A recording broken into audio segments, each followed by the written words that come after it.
¿Cómo te va, Paulino? Buenas tardes. Una sesión muy importante y también trascendental para el gobierno en términos de un traspié que podría, según los números que estamos manejando incluso con el senador Mayans, ocurrir cerca de las 6 de la tarde cuando se eche por tierra el veto presidencial de emergencia en discapacidad, que no ocurre desde hace más de 20 años en nuestro país. Estamos con el senador José Mayans de la provincia de Formosa. En estos números, que bueno, viene a ratificar, ¿no?, lo que ya se había votado el 10 de julio con la sanción original. ¿Y qué impacto puede tener para el gobierno este traspié? Bueno, yo creo que lo primero que hay, se recupera un poquito de sensatez, porque la verdad que la emergencia por discapacidad es inobjetable. No lo digo yo, lo dijo el propio juez acá en el recinto, que debería ser un tema que debería ser aprobado sin tratamiento prácticamente, por lo que representa el tema de discapacidad en cuanto a las políticas públicas de atención a las personas que verdaderamente merecen nuestra atención. Ayer estuvo un grupo de discapacitados muy importante y obviamente que no estoy escuchando para eso trabajar ahí, que me interrumpió. Bueno, no, digo que es muy importante y yo creo que el Poder Ejecutivo tiene que acatar la insistencia que va a hacer el Senado hoy. Bueno, ahí el Ejecutivo... El senador te escucha. Gracias, Pablo. Gracias, senador, por recibir a Pablo y por tenernos allí. Ahí el Ejecutivo dijo que iba a ir a la justicia, que lo iba a judicializar. ¿Usted cree que quiere comprar tiempo? Es una arista hasta acá no conocida, hace 22 años que el gobierno no recibe un rechazo de un decreto, Una vez que está ratificado es ley, tiene cumplimiento primero obligatorio, después podrá haber la forma de suspender eso, porque aparte de eso tiene 2/3 de ambos cuerpos. No creo que... Pues usted dice, primero va a quedar firme, luego tendrá que buscar en la justicia... Primero que afirme, obviamente, primero que afirme. Pero aparte, los presupuestos son exiguos. El presidente cuando dijo que él va a evitar por todo camino de que no exista, se rompa el tema del déficit fiscal, él habla del déficit primario, lo que nos está hablando es del déficit financiero. El déficit financiero que tiene el gobierno es brutal. En materia de endeudamiento es brutal. La deuda pública del país ha crecido fuertemente. No lo digo yo, lo dice la Secretaría de Finanzas del país, en los documentos que emite también para el conocimiento del país, para el conocimiento de la Comisión Bicameral. Aparte de eso, en este momento el gobierno tiene tasas del casi 80%, lo cual rompe ese esquema de lo que vendría a ser las tasas por lo que vendría a ser la inflación, y esto obviamente que le está poniendo el dólar al doble de lo que está hoy el dólar. Entonces la incertidumbre que se tiene es tan grande que por eso también el riesgo del país está creciendo y estamos a 100 puntos del ritmo de default en el país. Así que bueno, la preocupación es el programa económico, la preocupación es realmente de que... Sí, te escucho. Le quiero hacer 2 preguntas o 3. Más allá de toda la polémica que encierra algunas de las cosas que usted dijo respecto a si aumenta la deuda o no, el gobierno dice que no, respecto a si hay superávit financiero o no, el fondo mismo advirtió que bien medido había un déficit con intereses capitalizables del 1.2%, lo dijimos acá. Ahora, más allá de todo eso, ¿cuánto es el gasto en la emergencia en discapacidad cuando la ley quede firme, como usted marca, y el gobierno en los próximos 10 días tenga que promulgarla? ¿Cuánto es en términos de relación del producto? Bueno, de acuerdo a lo que establece la Comisión de Presupuestos, el 0,41%, tengo entendido. 0,41. Ustedes ven que, por ejemplo, nosotros tenemos la previsión de una recaudación de prácticamente 160.000 billones. ¿Verdad? Esa es la recaudación que está prevista. Y esto estamos hablando de una cifra que es exigua. Lo mismo que pasa con los pensionados y los jubilados. Lo de los jubilados y los pensionados estaba en el orden de los 3.000 billones. O sea, y imagínense, contra una recaudación de 160.000, el número es exiguo. Aparte de eso, como pagan todos los impuestos, billones. Los jubilados y pensionados. ¿No? 160 exactamente, billones. 160 billones. Sí, sí. Y por eso es que el gobierno tira cifras que son incorrectas, porque el presidente dijo de que nosotros estamos afectando 350.000 millones de dólares del PBI. Un disparate total. Eso no existe realmente. Después de esto, ¿van a discutir las modificaciones a cómo se mantienen firmes los decretos de necesidad de urgencia en la Argentina? O sea, ¿van a modificar la reglamentación de los decretos que en algún momento hace 20 años estableciese Cristina Fernández de Kirchner como impulsora en ese mismo recinto? Bueno, lo que pasa es que hubo abuso por parte del Poder Ejecutivo. El Poder Ejecutivo primero no presenta el presupuesto y lo único que está utilizando vía DNU sin consultar con el Parlamento en las medidas que hacen a la conducción estratégica del país. No tenemos presupuesto, tienen que presentarlo ahora el 15, ¿verdad? En segundo lugar, en el tema del endeudamiento buscaron una, digamos así, una interpretación amañada y lo hicieron por DNU cuando la Constitución establece ley, que tienen que estar de acuerdo ambos cuerpos, sea la Cámara de Representantes y la Cámara de la Representación de las provincias. Eso es, obviamente, que para nosotros carece de validez, pero por supuesto que arreglaron con el Fondo Monetario Internacional y gracias a ese crédito estamos debiendo prácticamente 22.000 millones de dólares más al Fondo Monetario Internacional, sin prácticamente respetar la Constitución Nacional. Entonces, eso, en consulta de todos los bloques, hace de que haya una limitación en el tema del DNU, que tiene que ser por ambas cámaras, como establece la Constitución, que es en realidad un sistema bicameral, ¿verdad? Así que estamos decididos a poder corregir eso para que tengamos... Sí. Esa reglamentación va a implicar que se termina la aprobación ficta, es decir, si el Congreso no la rechaza, el decreto sigue vigente, que tiene un plazo de 90 días, el Ejecutivo de acá en más, para que ambas cámaras validen. Tengo entendido que va a quedar en 60 días. O sea, en 2 meses nada más. Sí. Y tiene que ser por mayoría absoluta de ambas cámaras, es decir, la mitad más uno de diputados y de senadores. Sí. O sea que un decreto va a ser prácticamente imposible de que el gobierno lo pueda tramitar o va a ser casi innecesario. No, es como proyecto de ley. Cualquier proyecto de ley ingresa a la Cámara. Bueno, por eso digo. Escúchame una cosa, si el tema es una auténtica necesidad y aparte tiene racionalidad, ¿por qué se va a votar en contra? ¿Verdad? Cuando, aparte de eso, los secretarios de Estado tienen la obligación de venir a explicar acá, en el Parlamento, cualquier tema, sobre todo en lo que se refiere a las cuestiones presupuestarias.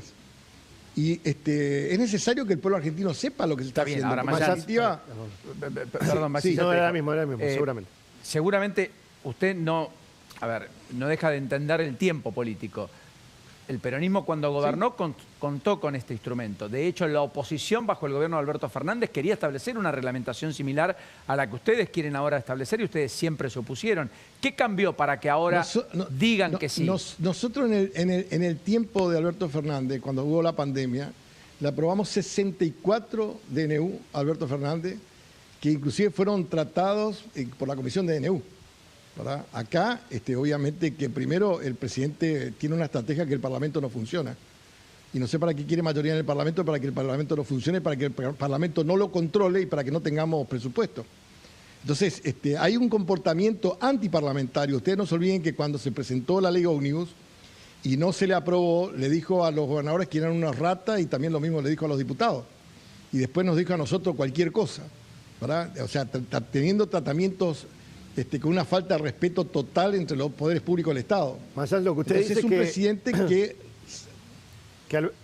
justamente el presidente quiere tener el mismo poder que en algún momento tuvo el peronismo, por ejemplo, en el Senado, cuando decían que era una escribanía. No, porque acá siempre se presentaron los presupuestos, siempre se discutieron, siempre vinieron los ministros de Economía, vino el presidente del Banco Central, vinieron las asociaciones, estuvo acá cuando se discutieron siempre los presupuestos, estaba la CGT, estaba la Unión Industrial, así que estaban todos.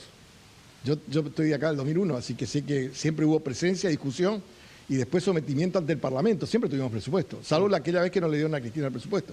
Hablando de eso, por única vez. Mayans, usted decía, estoy acá desde el 2001.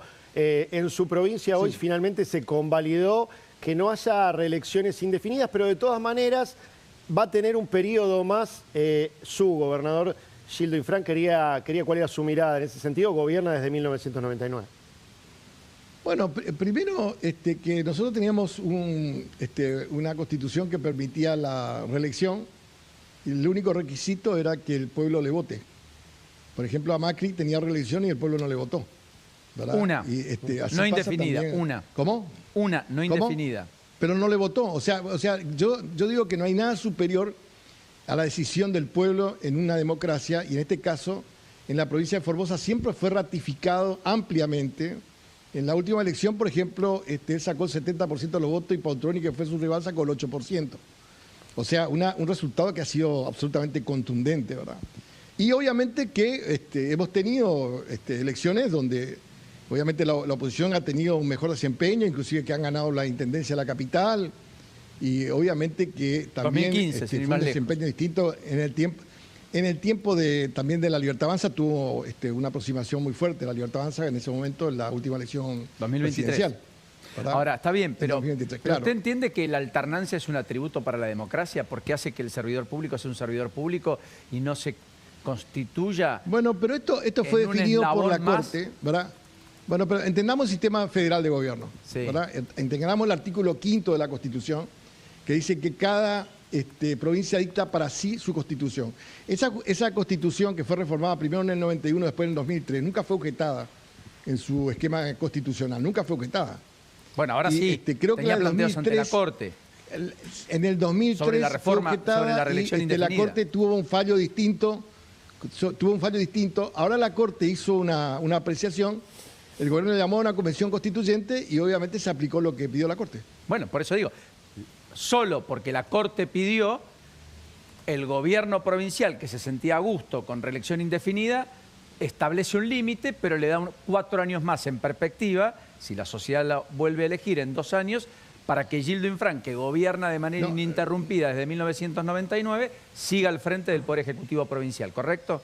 No es que se siente a gusto, para que la gente te elija tiene que hacer un buen gobierno. Por ejemplo, Milei no va a ser reelecto con este desastre que está haciendo, por más que haya cláusulas de recontra reelección.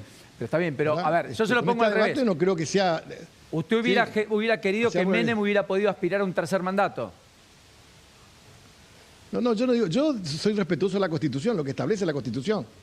La Constitución se reformó en el año 94 porque los mandatos presidenciales eran de 6 años y los mandatos de los senadores eran 9 años, ¿verdad? Sí. Y no había tercer senador. Bueno, esa reforma, cuando llegaron en ese momento al consenso, los constitucionalistas hablaron de, como dicen, de la naturaleza del poder. En el caso del Poder Ejecutivo, como es el caso de Estados Unidos, es una vez y nunca más, por ejemplo. En el caso del Poder Legislativo, puede ser reelecto porque no maneja fondos públicos. Y en el caso del Poder Judicial es permanente, o sea, mientras dure su buena conducta. Eso es Está muy bien. de la naturaleza del poder. Y eso fue lo que se reformó la del 94.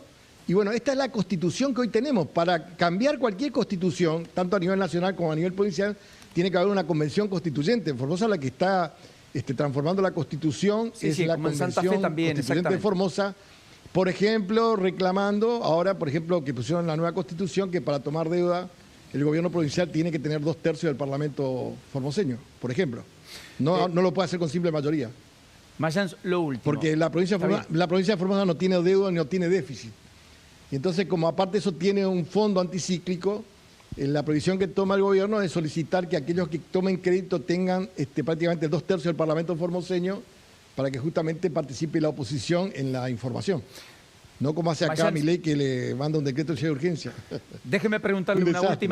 última cosa. Sí, como no, con todo gusto. ¿La Corte debe ser cubierta con 5 miembros? ¿Debe ser ampliada?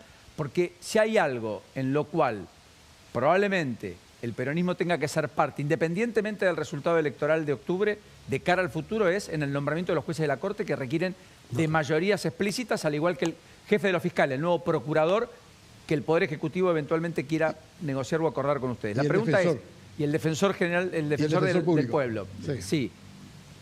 Hay una negociación abierta, están prestos a dar esa discusión. ¿Hubo algún intento por hacerlo con el desembarco del hijo frustrado o nunca? El primer problema que tenemos en el Poder Judicial es que tenemos un Consejo de la Magistratura que está basado en una ley que está derogada.